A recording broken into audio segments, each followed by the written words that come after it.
Alright, so today's lesson, guys, this week, actually, we're going to focus mainly on transformations and how data can be transformed. Okay, now last lesson we worked on, I guess, bar graphs and histograms. That's kind of like a univariate data. This second part is on bivariate data. So if you remember back to term 1, we worked on data. They had two parts as well, univariate, bivariate.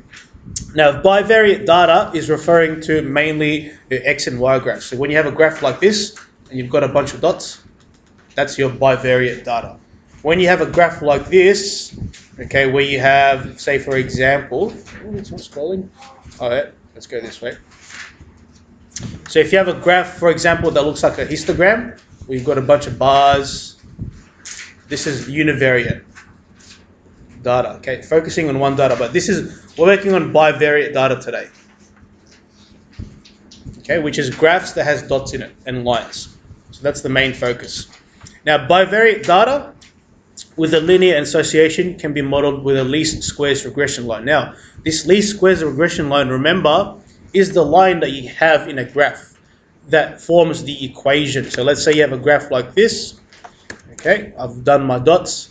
If I was to draw a line through it, what should my line look like? Should it look like this? No? What about this? No? Obviously, it should be like this.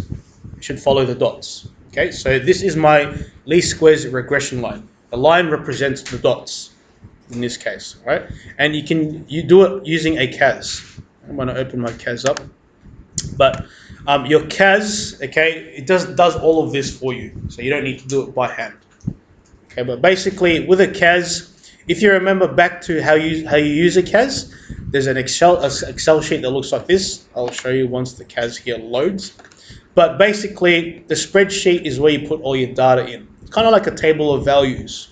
Okay, and remember your EV and your RV, or your X and your Y variables. So generally, your X variable is referred to as your EV. So this could be your X. This is your Y variable. So the temperature determines, the aircon, sorry, in this case should determine the temperature. It should be the other way around. Because if you think about it, if you have an aircon, what's determining the temperature? Is it the temperature or is it the aircon?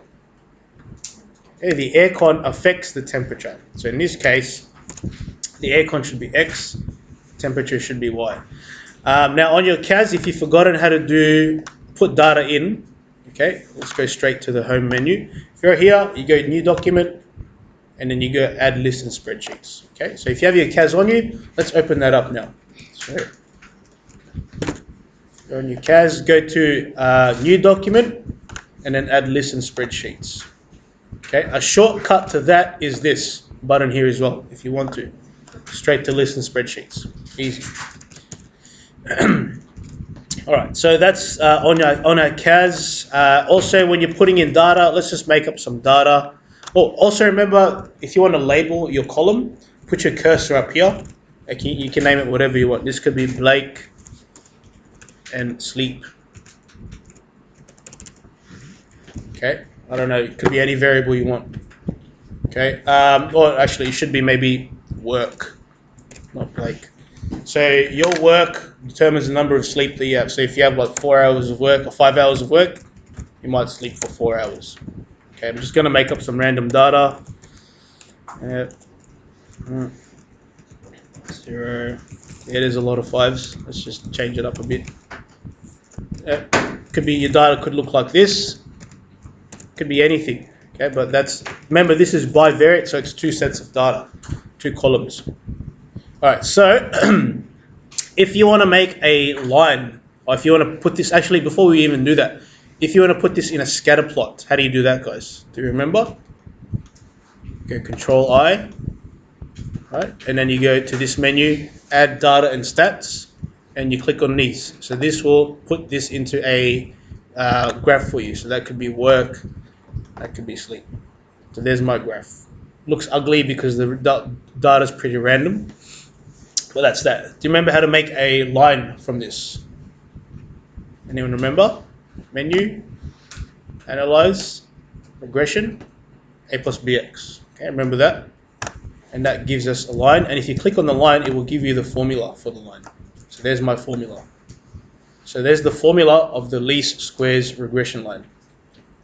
We'll go over that again later on in terms of putting it into a graph. But the steps that it shows you here basically tells you how to get the formula without having to do the graph. So if I wanted to do that, okay, I could go menu and stat calc a plus bx. Okay, so menu, statistics, stat calc a plus bx. Okay, and then if you put on your x work and on your y-axis sleep, this will also give you the formula. So just scroll up there. So there's my formula, and it's got the same numbers there, yeah? So it's 3.80567. Does anyone remember how to interpret this? Okay, what do these numbers mean? What does this number represent, guys? Starts with a y, y-intercept. Good, this is the y-intercept. And what does this mean? The slope or the gradient. Okay? A lot of information, but that's cool. It's cool. We'll get into it when we do some examples. Okay, so for the people who have a CAS, what I want you to do is we're going to start a new spreadsheet. So go home, new document. No, don't save it. Start a new spreadsheet.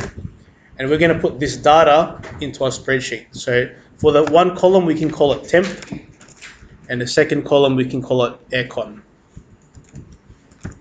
Aircon.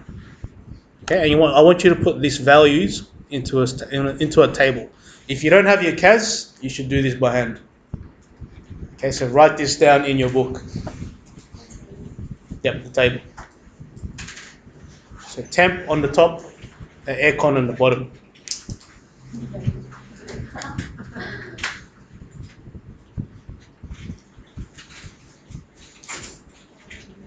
Pause. Okay, then we go okay, and now in terms of our equation, remember this gives us the form of our equation, a plus bx. So in my formula here, oops, where's my OneNote?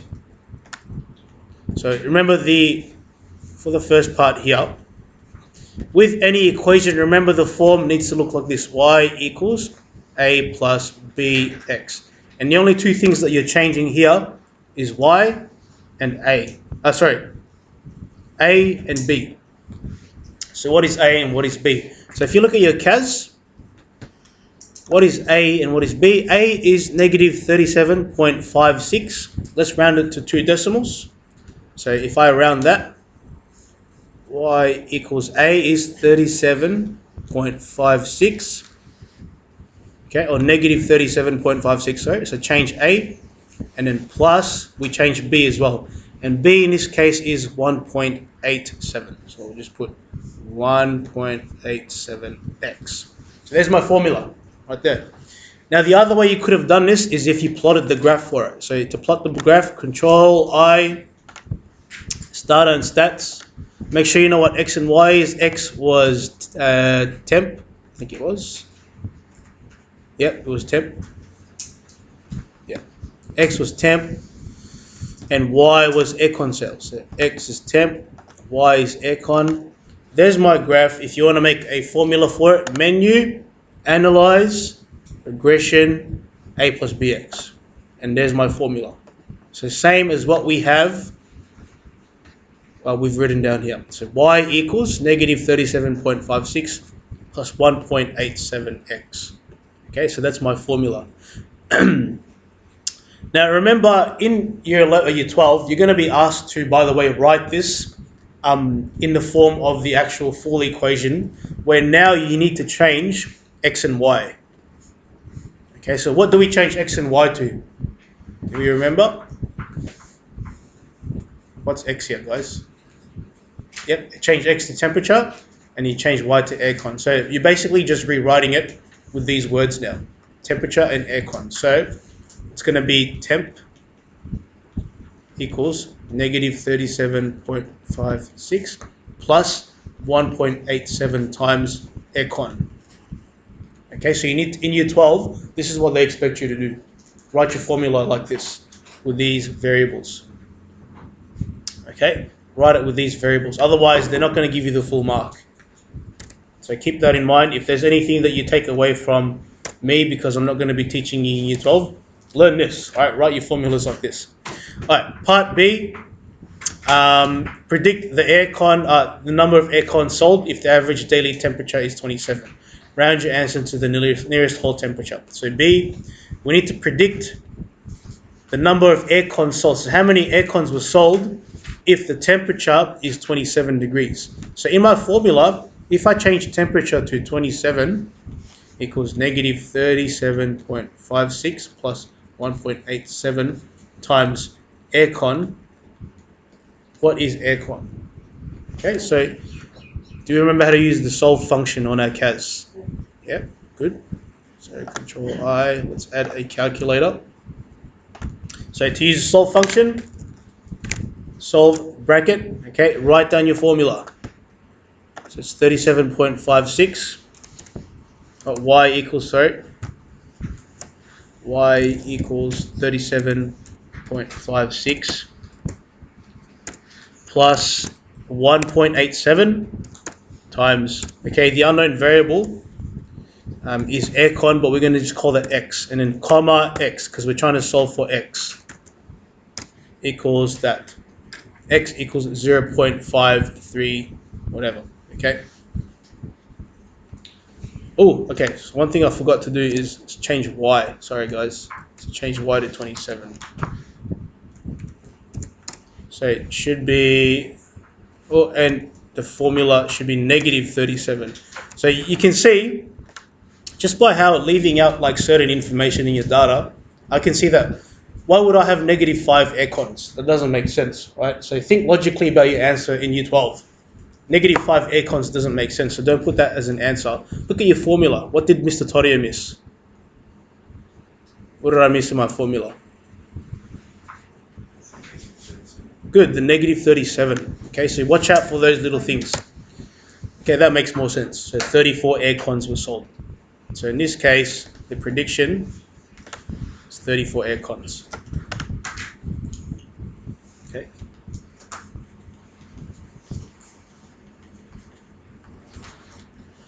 All right. It's already 10:30. I'm going to move on. We won't do another example. Let's move on to the actual transformation part. So hopefully this is where the year 12 content starts. Okay, so a transformation of the data is when your data is not linear, okay, you need to transform it. So does anyone know what a non-linear data looks like? Okay, anyone know? Let's Google that. Do we know what non-linear might look like? What does it mean for something to be non-linear? Can't put a line through it. Good. What else? Not straight. It's not straight. Good. Okay, it might not be that straight. So if I show you a example of non-linear data, okay, your data might look something like this. What can you talk about, or what can you say about this data? It's curved. Good. It's obviously not straight. It's curved. What about this set of data here? Non-linear. Okay, it's like an arch. This data here is not linear. This is not linear. Okay, so non-linear data is basically data that has some sort of weird shape that's not straight. Okay, so linear data has to be straight. So if you have data that is non-linear, okay, if you have data that's non-linear, what does that mean? Well, we can't actually use it. Okay, we can't use data that's non-linear. You can't make predictions. You can't make any sort of guesses, or you can't really put a line through it. Okay, so what we do is we transform the data. Okay, we make a transformation to the data. Now, to make a transformation to the data, what you're doing is you're changing the x and the y variables. So you're changing the EV and you're changing the RV. So you're changing these two. So if you go back to my data here, in my CAS, what you're changing here,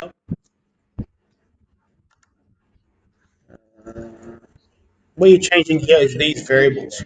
You're doing something to them.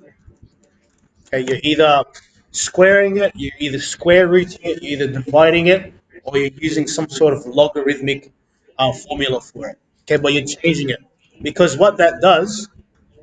So let's say, for example, if I squared some of this data, let me actually show you the graph. So this is my graph at the moment. right? If this is my normal graph, what do you think might happen if I squared something here? Or if I squared all these numbers?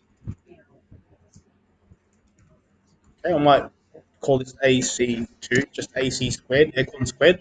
And here I'm going to equals, and I'm going to go aircon to the power of 2. So if I squared everything in this column, what would happen? Well, I'm squaring all the numbers. Notice how the numbers change. Okay, if I go back to my graph and I change aircon to AC2, okay, it moves the data. Okay, can you see that? Now, what's happened here? Obviously, you can see that the data is less linear. Okay, but that's a bad transformation. Okay, to the data. But what the idea here is, if your data looks like this, okay, so if it looks bad like this, so it's non-linear, it looks like a curve.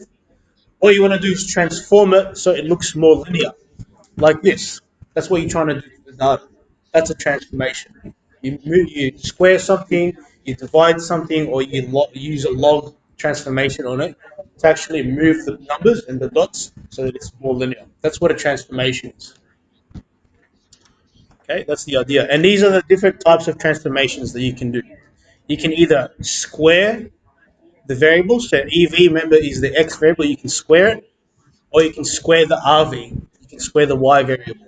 So what do you think might happen if I squared the Y variable here? So if I went TMP2, so I'm going to call it temp squared equals temp to the power of 2. Okay, how do you think the data is going to look like here now? Okay, it's going to look funky. Oh, actually, not really. Then if I add this, it doesn't really change it too much because the numbers probably aren't that great. But you can transform basically the y variable as well. You can also do a logarithmic transformation where you log the x-axis or the EV, or you can log the RV. So in terms of log, what that means is, let's say for example, I'll go here, I can call this AC2 log. Okay, so you go equals log of aircon. So I'm doing a log transformation on the aircon. So if I put that in a graph,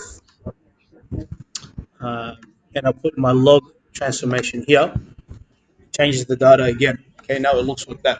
So you can do different transformations to it to make it look more linear. That is the basic uh, principle here.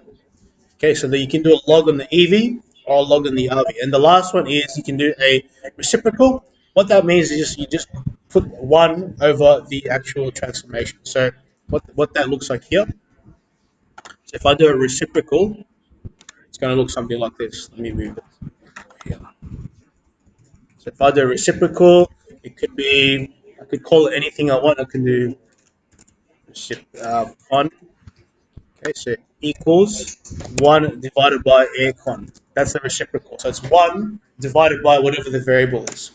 So that's what my transformation now looks like. So if I graph that and I change aircon to recepcon, changes the data again. Okay. So again, the idea is you're trying to transform the data to make sure that it's more linear. And these are the 6 different types of transformations you can do. You can square it, you can log it, or you can do a reciprocal, which is 1 divided by whatever the variable is. All right, let's do an example, and then you guys can start working. And these are some, I guess, if you look at this, or if you watch the video again, you can look at this, and you can do the transformations yourself. But let's actually do an example so we can see how it works. So let's put these numbers into our CAS, guys. Okay, so let's make a new list and spreadsheet. For the people that don't have a CAS, do it in your books, please. Okay, so time, seconds. So time is going to be your EV. Height is going to be your RV for this. So time is X and height is Y. Okay, so put this in your books, please. Time is X, height is Y. And let's put this in our case.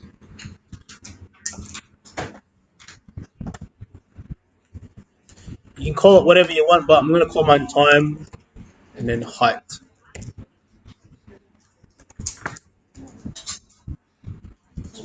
Two,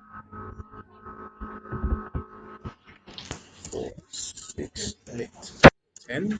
This is time in seconds, by the way, and this is height.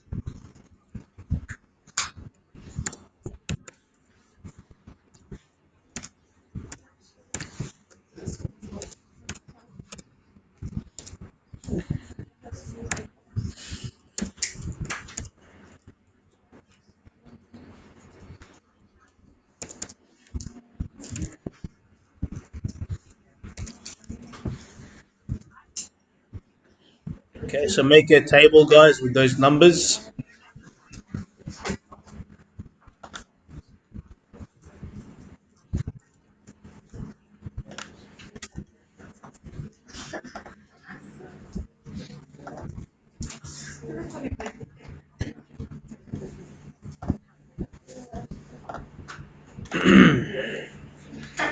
Okay, we have them. Okay, so generally, what will happen, okay, is in year 12, you're going to be asked to draw a graph of this, okay, and then when you graph it, so let's say I put it in my CAS, I'm going to graph it, so I go Control I, list and spreadsheets, data and stats. Remember, X is time and height is Y. So EV, RV. Now, in the context of this question, guys, what's happening? So a base jumper jumps from the top of the cliff at 1560 above the ground. Her height at each second is measured. So you can see that obviously because you're jumping from the top of a cliff, you're going to start higher, then go down. So your height is going to go down over the seconds, which is time. So if I draw my graph, can you see, is this data linear? No. Not really. Okay, it's pretty curvy. It's not that good. So what this asks us to do is to do a transformation, a squared transformation is applied to the variable time. So in terms of applying a transformation, what you do here is you need to name your transformation. So I'm going to call this time squared, or just time 2. Okay, you can call whatever you want, but this is time 2. Okay, because we're doing a squared transformation to the variable time. Now, if you forget what the transformation looks like, okay, just look at the list here of the different transformations you can do. So a squared transformation looks like this. You just put it to the power of 2. Okay, so on our CAS, times squared. So down here in this column, press equals, because this is where you're going to do the formula. Okay, and now here you need to put the actual name of the column that you want to square. So we're gonna square time. So we type in time to the power of button is this 2. And when we do that, I have now squared my time. Okay, see that? Squared the time. And then on my calculator, on my graph, okay, I've squared time. So now I need to change this to time to the power of 2. And notice how the data is now a lot more what? Linear. Okay, data is really linear now. It's a straight line. It's basically a straight line. So what we need to do here now is calculate the equation for this. So because we're in the graph, let's just make the calculation from here. Menu, analyze, regression, a plus bx. There's my formula right there. So let's write that down as our formula. Question says here, doesn't say if there's any significant figures, so let's do that. So the formula here,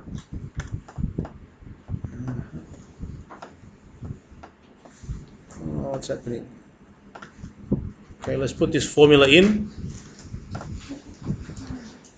So it's going to be y equals, let's do this to 4 significant figures. Okay, 4 significant figures. It's going to be y equals 1. Oh, this is going to be tricky. So it's going to be 1, 5. What's the next number, guys? If I want to make this 4 significant figures, what's it going to become? 60. Good. 1, 5, 60. Okay, you're close, Nigisti, but look at what happens to the 9. Yeah, because I want 4 important numbers. That 8 is going to affect the 9, which puts it up, and that puts the 5 up to 6. Plus, okay, and 4 significant figures. Remember the rule, zeros after a decimal is significant. Okay, so that's going to be 4 4.9, well, technically you don't need to include it, but 4.901. Okay, because that 7, okay, is going to affect that 0. Okay, so 4 significant figures for this one. I might turn the aircon off, guys. Okay, so there's my rule. Okay, now let's make a prediction. Okay, there's my rule. Let's make a prediction for this. So if that's my rule, use your equation to predict the jumper's height in meters 7 seconds after the jump. Oh, by the way, before I get to that, remember, write this formula in the proper way as well. In the proper formula. So in this case, my formula is going to now be, remember height is y, so change y to height, equals 1560 plus 4, oh, don't forget the x there, 4.901 times my x variable. Now remember, we transformed time. So you can't just go with time seconds, this normal time. You have to use this time, okay, because we transformed it. So don't forget to write that down when you transform it. Oops, that you actually write the proper formula. Okay, use the equation to predict the jumper's height in meters 7 seconds after the jump. Round your answers to 4 significant figures. So now we're going to change time to 7 when you do the formula, because we have to figure out what his height is. So it's going to be height equals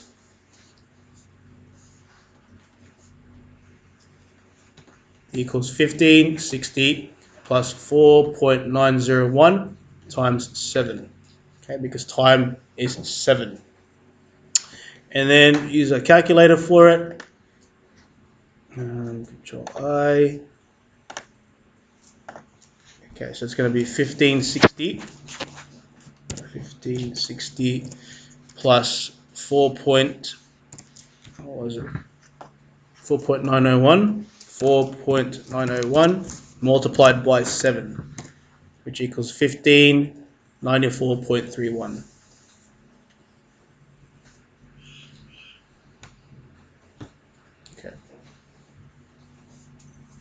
Okay, now you might be thinking, that doesn't make sense, because 1594.31.